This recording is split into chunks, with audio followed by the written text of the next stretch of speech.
You're listening to Show Talk with Angela Butler today to interview Mr. Sid Kennedy. Mr. Kennedy works in boxing. He first started out with Miss. He first one not. I'm not gonna say he first started out. That may be incorrect because I have not interviewed him. But I know he worked with Mr. Mike Tyson and Mr. Don King. How are you doing this afternoon, Mr. Kennedy? Oh, I'm doing great. And yourself? I'm doing good. I'm doing good. Welcome to Show Talk with Angela Butler. Thank you. Yes, I have wanted to interview you for a long while now. Uh-huh.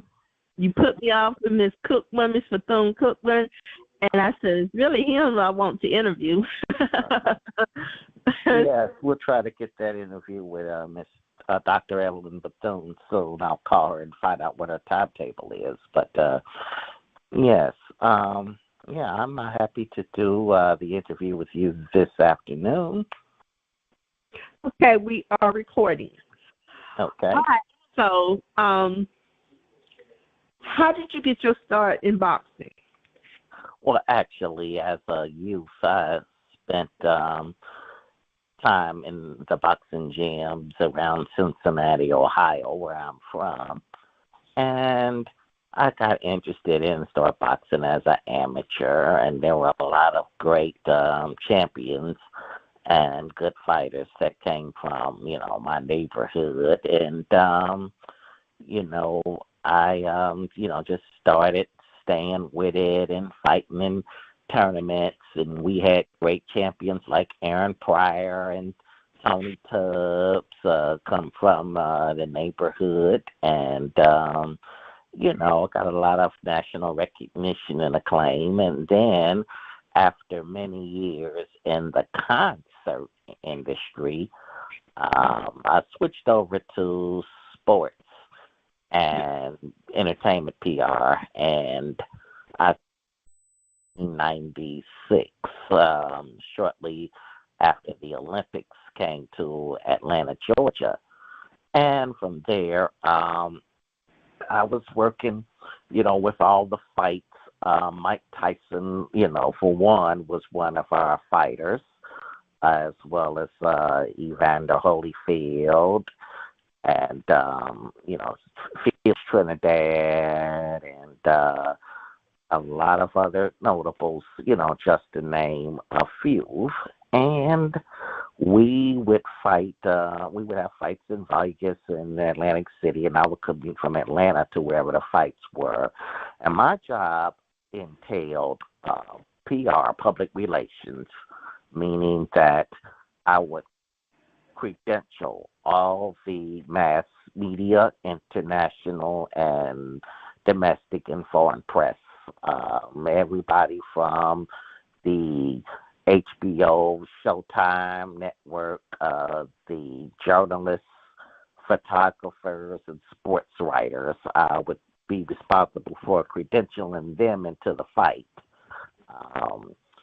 The New York Daily News, the LA Times, the Atlanta Journal-Constitution, the Chicago Tribune, all the major newspapers and sports writers that wanted to come and cover the fight. I would give them their credentials, along with other national magazines like Sports Illustrated and the Ring magazine. I'd be responsible for credentialing all the mass media, doing the weigh-ins before the fight and the pre-fight press conference and the post-fight press conference. All the media outlets and correspondence with the press and everything. I would be responsible for, like I said, credentialing them and to conduct the publicity, I guess you could call it additions, to the fight, in terms of, like I said, the press conferences and, things like that. And all the advertising on the internet, as well as print media as well. And so we have fights all over the world, Vegas, Atlanta here, Atlantic City, New York. And if you look at some of the fights on HBO or Showtime, you will see me walking from the dressing room to the ring, with the fighters. I've, been seen on television many times. And that's basically, what I do from a PR perspective. All the internet boxing sources, I correspond with them and to let them know the progress of how the fight promotions are coming along, how the fighters are looking in camp, when we're going to schedule the press conferences, the media workouts.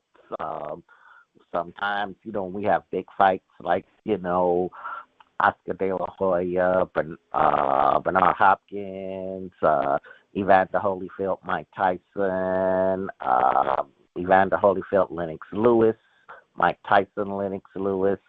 We have like a 15 to 20 city tour where we hit all the major markets like San Francisco, Los Angeles, Houston, Atlanta, Miami, D.C., Chicago, New York. We hit all the big major markets, to promote interest of the fight.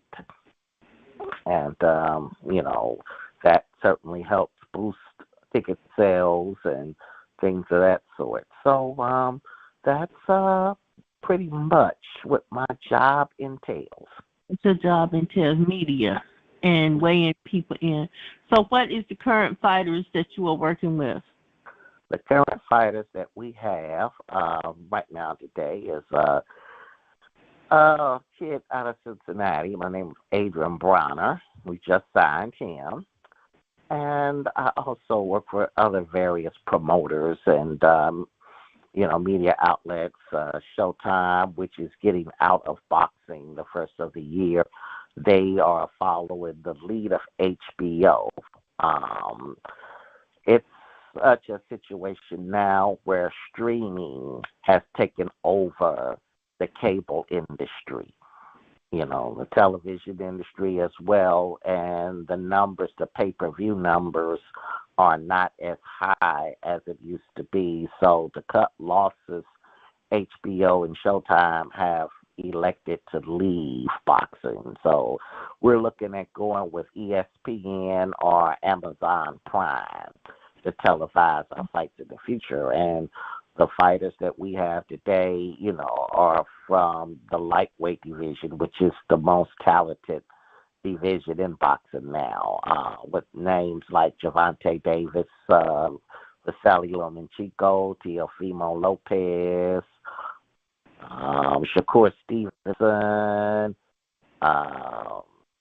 Devin Haney, I should say, and on to the welterweights, we had Terrence Bud Crawford, who had a sensational knockout of Earl Spence earlier last year.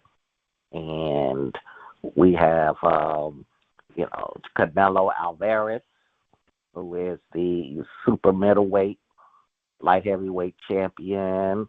David Benavidez. And in the heavyweight division, we have the Deontay Wilders, the Tyson Furies, and the Anthony Joshuas. And so, boxing is pretty much, still, kind of lukewarm, but it still has a lot of attractive matchups and big fights for 2024 that we're looking forward to. Oh, okay. That is great. That is great. So you have an impressive career. Okay. Man. You obviously are very intelligent. So what advice would you give to young boxers who want to box, young men who want to get into the boxing arena, or even women who want to get into the boxing arena? What advice would you give them? I would give them, like I have many times, the same advice that I give these aspiring youth that want to get into the music business, that want to get into rap and hip hop and, the music industry. I tell the fighters, like, for example, I had this one principal of a high school tell me that she has a student that does not come to class often or doesn't do his homework assignments like he should because he's spending so much time at the boxing gym. And his mother rather, is not supportive of him going. She's not supportive of him, going to school and, really sticking to his academics because she feels like, boxing is his dream and that's what he should concentrate most on, and feeling like the school and, his homework and his classwork is getting in the way of that, And I told them that his education comes first, because boxing is a business, just like the music industry. That's a business. It's 90% corporate and 10% music, And what these young people have to understand, these young African American people have to understand that boxing and football and music and hip hop and all those sports and entertainment type of career choices are not something that you can do forever. You have to prepare yourself for life after boxing, because going to the beginning, it's hard enough for a fighter to train for a fight and go to college too, because it didn't work for me. It can be done, but it is very difficult for you to train for a fight and go to college too, because the time constraints are very limited. You trying to train for a fight, but then you have a exam at 9:00 in the morning. It's just very difficult to do that.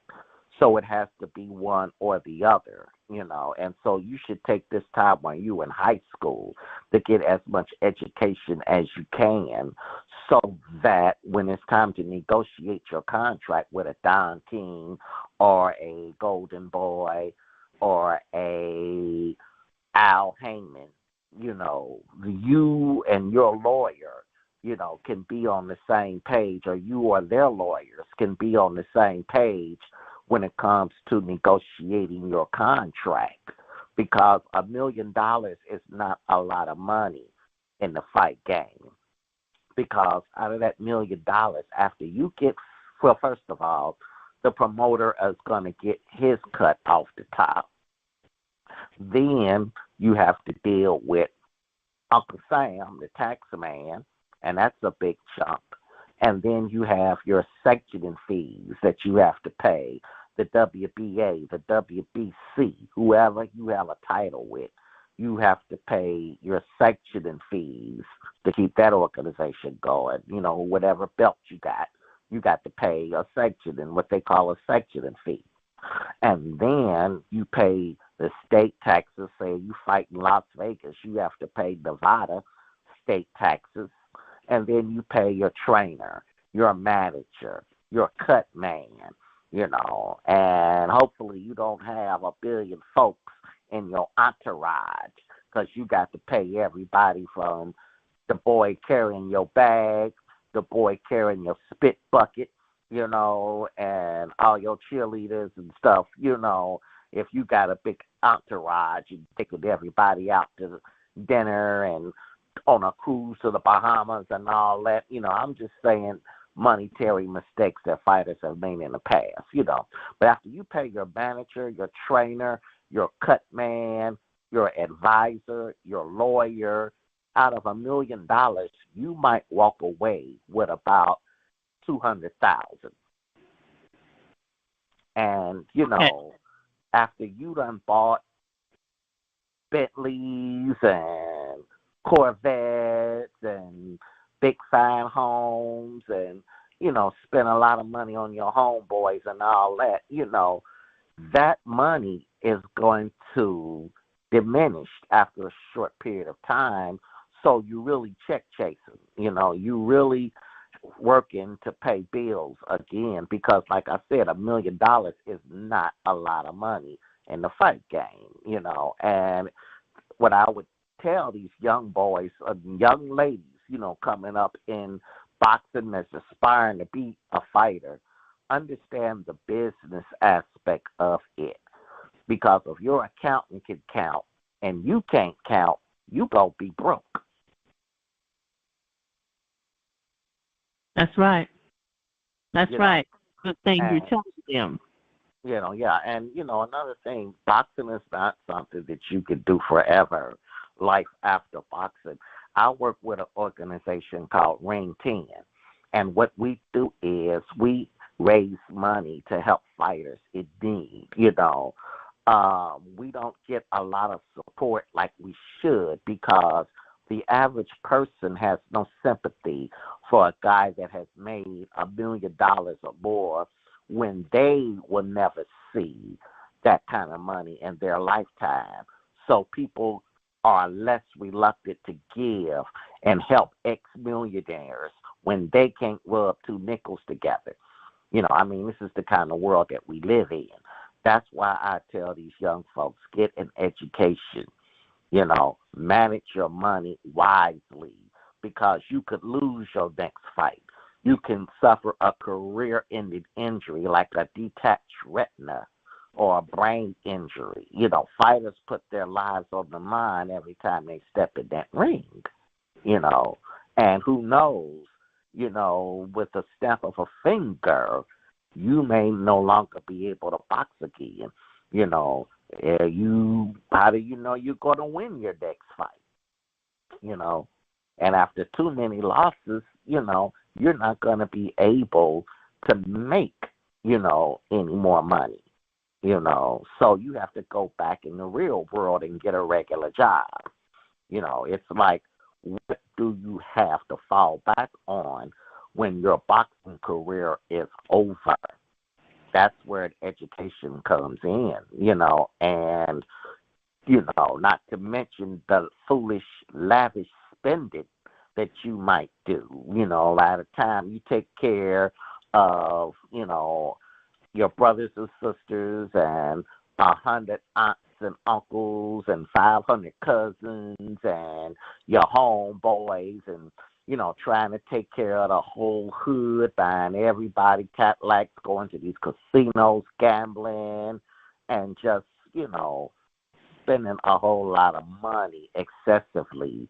There's going to come a time, you do that, and then you'll be coming to organizations like mine, Ring 10, needing help to pay your rent, or to get groceries and all these other things that we do for fighters that are financially strapped after they done made so much money, with foolish spending, with promoters and managers taking advantage of them.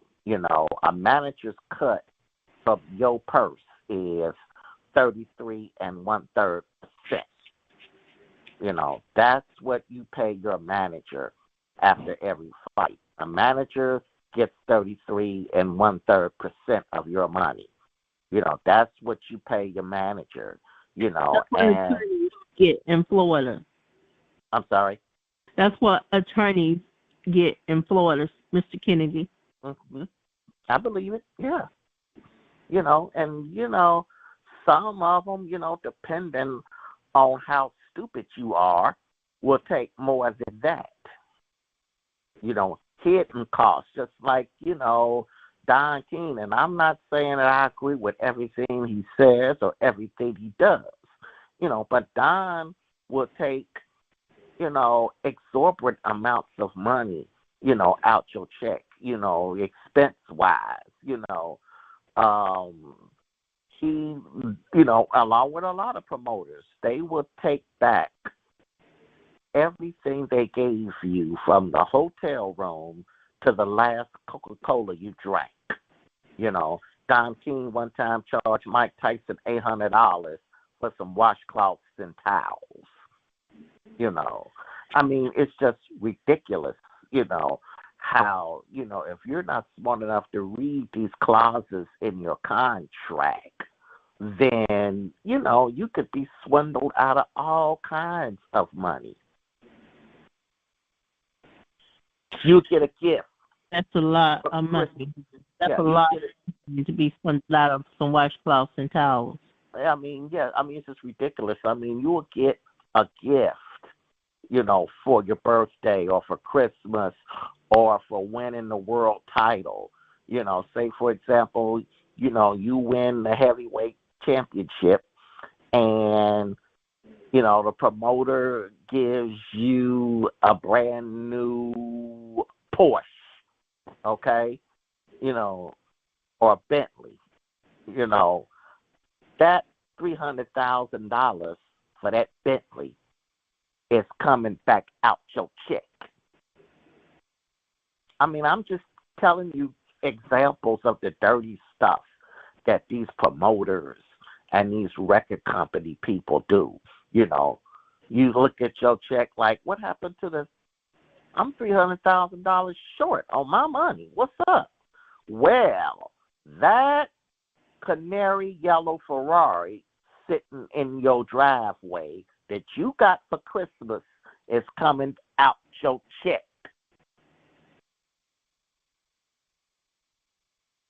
And you thought that was your Christmas present.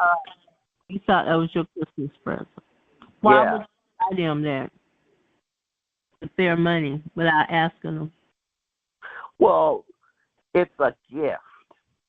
It's a gift. It's like, Angela, you fight for me, and for you winning the championship, I'm going to reward you with this brand new Porsche automobile, And then the next fight or so, you look at your bank statement and be like, I'm like $100,000 short, with my pay.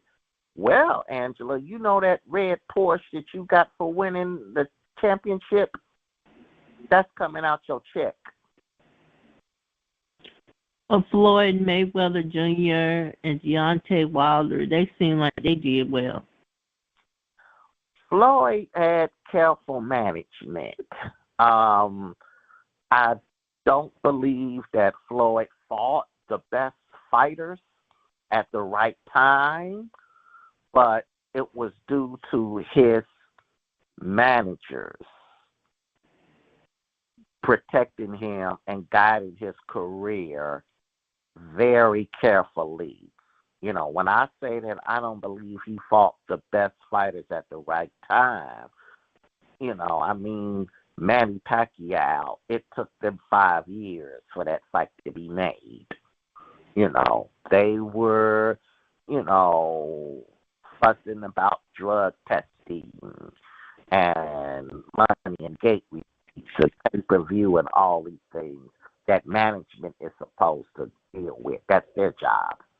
But, I mean, years ago, if you go back to the days of Joe Louis and Muhammad Ali and Sugar Ray Leonard and Marvin Hagler and even Oscar De La Hoya, those guys, drug issues and, drug testing and all these things were never an issue. They just signed the contract and got in the ring.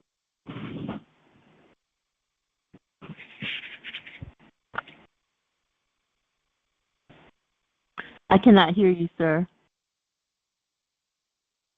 I cannot hear you, Mr. Kennedy.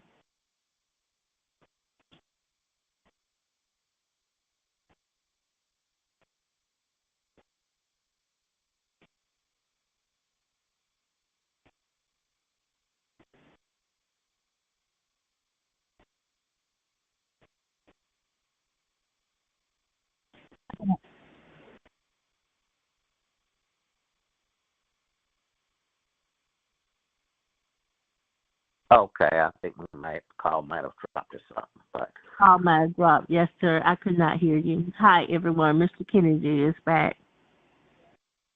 yeah, and it's like drug testing and review numbers and, gate receipts and money issue for negotiating a fight. But all this closed circuit TV business and pay-per-view and drug tested was never an issue when guys like Ali and Frazier and Foreman and, Leonard Hagler, Hearn, Duran, De La Hoya, when those guys fought, that was never an issue. All they did was sign the contract, get in the ring, and fight and give the fans what they want to see. Mayweather, he did that, but there, were aspects of his career when he could have fought the better fighters, at the right time. But everybody wants to protect their record. They don't want a loss on their record. They don't want to take risky. Everybody's mentality is maximum dollar for minimum risk. And that's why that you're not really seeing the best fights that can be made, because everybody wants to be a businessman. Everybody wants to come to the table or wants the lion's share of the money and wants to be the A side when it comes to negotiations. All right. Okay. I cannot hear you, Mr. Kennedy. I don't know what's going on. What's going on with your phone, Mr. Kennedy? I don't know why these calls keep dropping. But okay. Everybody wants to be the A side, when it can call all the shots, and that's why some of the best fights that could be made don't get made.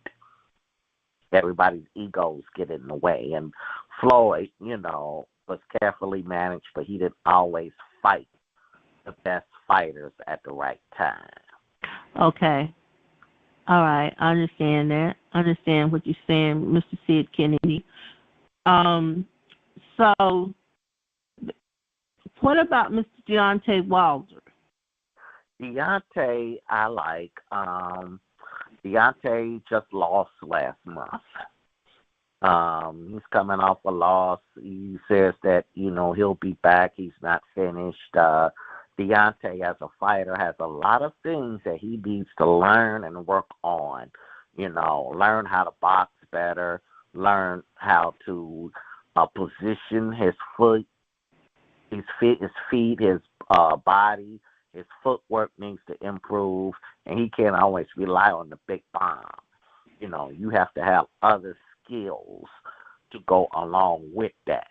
You can't just depend on knocking everybody out, And there's a lot of technical aspects to Deontay's fighting that he needs a trainer to teach him and needs to work on, and he needs to respect and listen to his trainer. He can't have 500 homeboys in the jail doing this for him and that for him and telling him how to fight and telling him what to do and all that. They're in his ear more than his trainer is. And that's the problem with Deontay Wilder. His homeboys are telling him how to fight. Okay. All right. So I would love to interview Mr. Deontay Wilder. I'm impressed by that young man. I read that he dropped out of college to train for professional boxing. So he paid for his child's surgery. And ever since I read that, I was very impressed because my brother is an attorney. He's a criminal defense attorney. And I was very impressed that he gave up his education to pay for surgery for his child. Yeah, that's all he basically wanted to do. He was driving a Budweiser beer truck. And, after a long time doing that, not making much money, his child needed surgery, for a health defect. And so he turned to boxing, to to raise money, for his daughter's surgery and, to help support his family, to help his family, and, he got a pretty nice career out of it. He got a good career out of that. So, I applaud Deontay, for that, his family, his kids, and looking out for their well-being like a father is supposed to. He's still with his wife and his family is intact and everything. I wish him the best. And, there's been rumors that, he's thinking about packing it in. He's got enough money. He's earned it throughout his career $100 million. So, that's enough money to, sustain himself and his family. And he could ride off into the sunset and reinvent himself and do other things and do something else. But I hope Deontay does come back because, he's very entertaining as a fighter and fun to watch. Okay. All right. So did you ever box? I did as an amateur. Okay, you did box. All right. Was it heavyweight or lightweight? I, believe it or not, started out as a lightweight. I was a 130-pounder. Lightweight. Okay. Yeah, I was a 130-pounder, 12-year-old kid, and I was a lightweight, and, I had a few amateur fights, and, then it just came a point where I had to pick and choose what I wanted to do. I had to, decide. I was also, in the music. I played in the band in high school, and, I've been on concert tours with, just about every artist you can imagine now. So, I had to decide between music and boxing, because academics in school came first. Who all did you work with in music? I'm sorry? Who all did you work with in music? Oh, in music, I worked with everybody from Luther Vandross to Patti LaBelle, Anita Baker, Cameo SOS Band, Midnight Star, Bootsy Collins, Parliament Funkadelic, Babyface, Roger Troutman, Lakeside. I've worked with them all. What capacity did you work with them in? I worked in the concert business. My first summer job was the Ohio Valley Cool Jazz Festival, as it was called back in those days. Now they just call it the Cincinnati Music Festival. But back then, my job, my dad was in radio, so one of the promoters called the house looking for him, and he wasn't home. So I answered the phone. And he asked me how old I was. I was 14 at the time. And then he asked me, why would I like to come and work the jazz festival? And I was like, sure.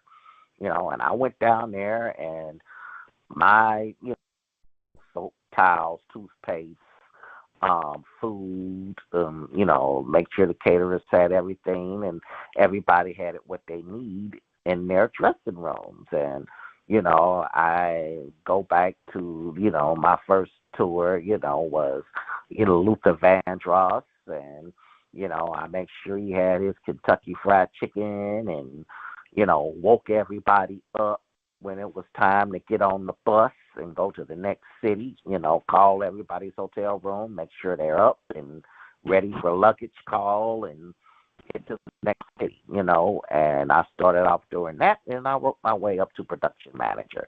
I remember when New Edition and Bobby Brown were wearing underoos, so artists and, one story after another. Charlie Wilson and the Gap Band, and, I've worked with them all. I got to go to a New Edition concert, and I got to be an extra in Mr. Bobby Brown's film, and I worked as an extra on Greenleaf there with Miss Oprah Winfrey show there in Atlanta. Mhm. Yeah. Yeah. Tyler Perry also, and Medea Goes to Jail. Mhm. I've worked as extra for. I did extra up into to coronavirus. Mhm. I was in acting in 2006, and I started my radio show in 2010. So Mhm. interviewing for a while. Last So. I was in was divorce court, and I Mhm. was audience member in 7 episodes there in Atlanta. They Mhm. did it video during COVID Mhm. through video computers. Oh. I was in 7 episodes. You can see me real good. In Mhm. 2021, I haven't been anything since then. They just sent me an email to come to Atlanta in 2 hours to act, but I'm not going to make it there in 2 hours because I'm 4 hours away. Mhm. Now, what part of Florida are you in? I'm near Panama City Beach, Florida. Dothan, Oh. I'm on Central Standard Time. I'm near Dothan, Alabama. Mhm. Closer Okay. to Dothan, Alabama than I am Panama City Beach, Florida. In Fort Walton, Florida, I'm closer to Dothan. Okay. Close to Dothan, Alabama, because I noticed that um Pensacola is down there by Wow. Mobile. Pensacola is 2.5 hours from me. Mhm. So a lot of good fighters come out of Pensacola. Dothan, Alabama is 30 minutes from me. Panama City Beach, Florida is an hour from me. Mhm. So a lot of good fighters come out of Pensacola. Roy Jones and um, Derek Smoke Gaynor, and a lot of good fighters come out of Pensacola. Yes. Yes, sir, it is. Yes, sir, it is. So, how are you related to the Bethune-Cookman, Miss Bethune and them? Miss Bethune. Dr. Mary McLeod Bethune and my great grandmother were first cousins. Um, Aunt Mary, as I call her, she, of course, you know the story behind her founding Bethune-Cookman College with Yes. just $1.50 Yes. on a landfill. Yes. And throughout her tenure as an educator and developing young women into prosperous people throughout their career choices. She was also the founder of the organization United Council of Negro Women. And they were like the NAACP for women, you know, in the southern region. She was an advisor to 4 U.S. presidents: Truman, Eisenhower, Roosevelt, Hoover, you know, and in fact, she would always be. I cannot hear you, sir. I cannot hear you. I cannot hear you, Mr. Kennedy.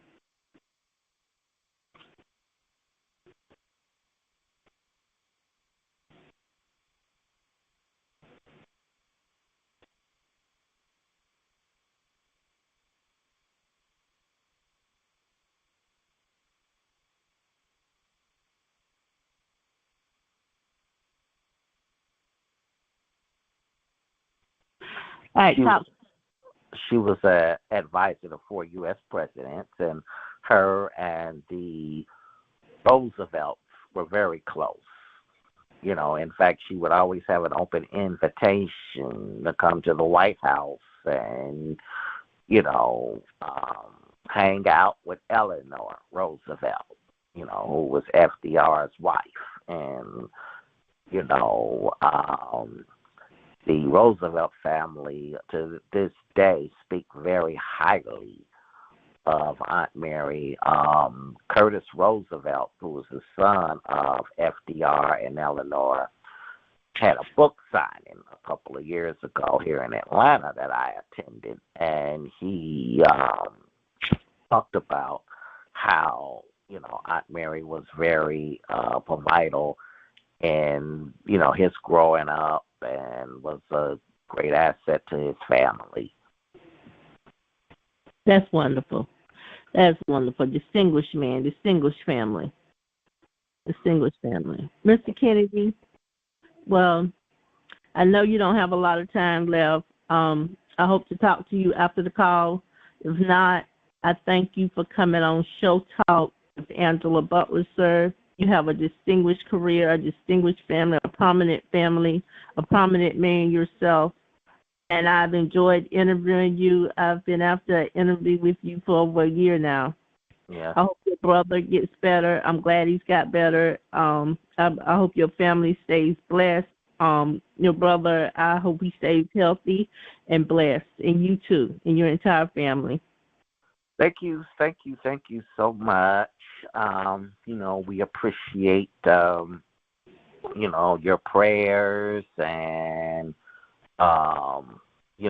and your concern, for our families, especially, my, younger brother who suffered a massive heart attack back in May, and he's been blessed, to be able to function again like his old self. He's up driving and running errands, and they even went to New York for the 50th anniversary of hip-hop, and, he's back to his old self again. So that is a miracle, and a blessing as well, to come from something like that and be back to your old self again, So with that being said, I encourage everyone to let a lot of stress and anxiety go,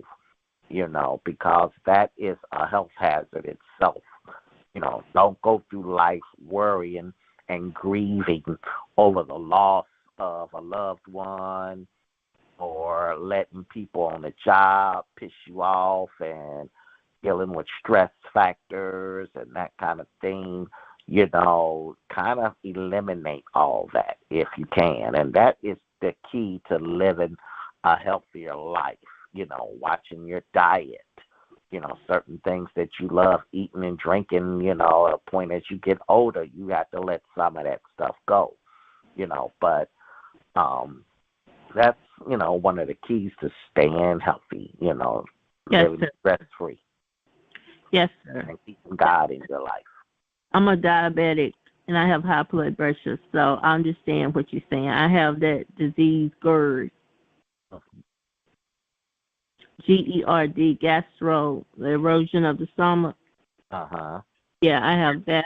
I have diabetes also and high blood pressure. Yeah, so you have to take some serious lifestyle changes. Yes, I have. I'm losing weight again. Doing good. I'm doing pretty good now. Mm-hmm. Doing pretty good. Just need to lose more weight. Yeah.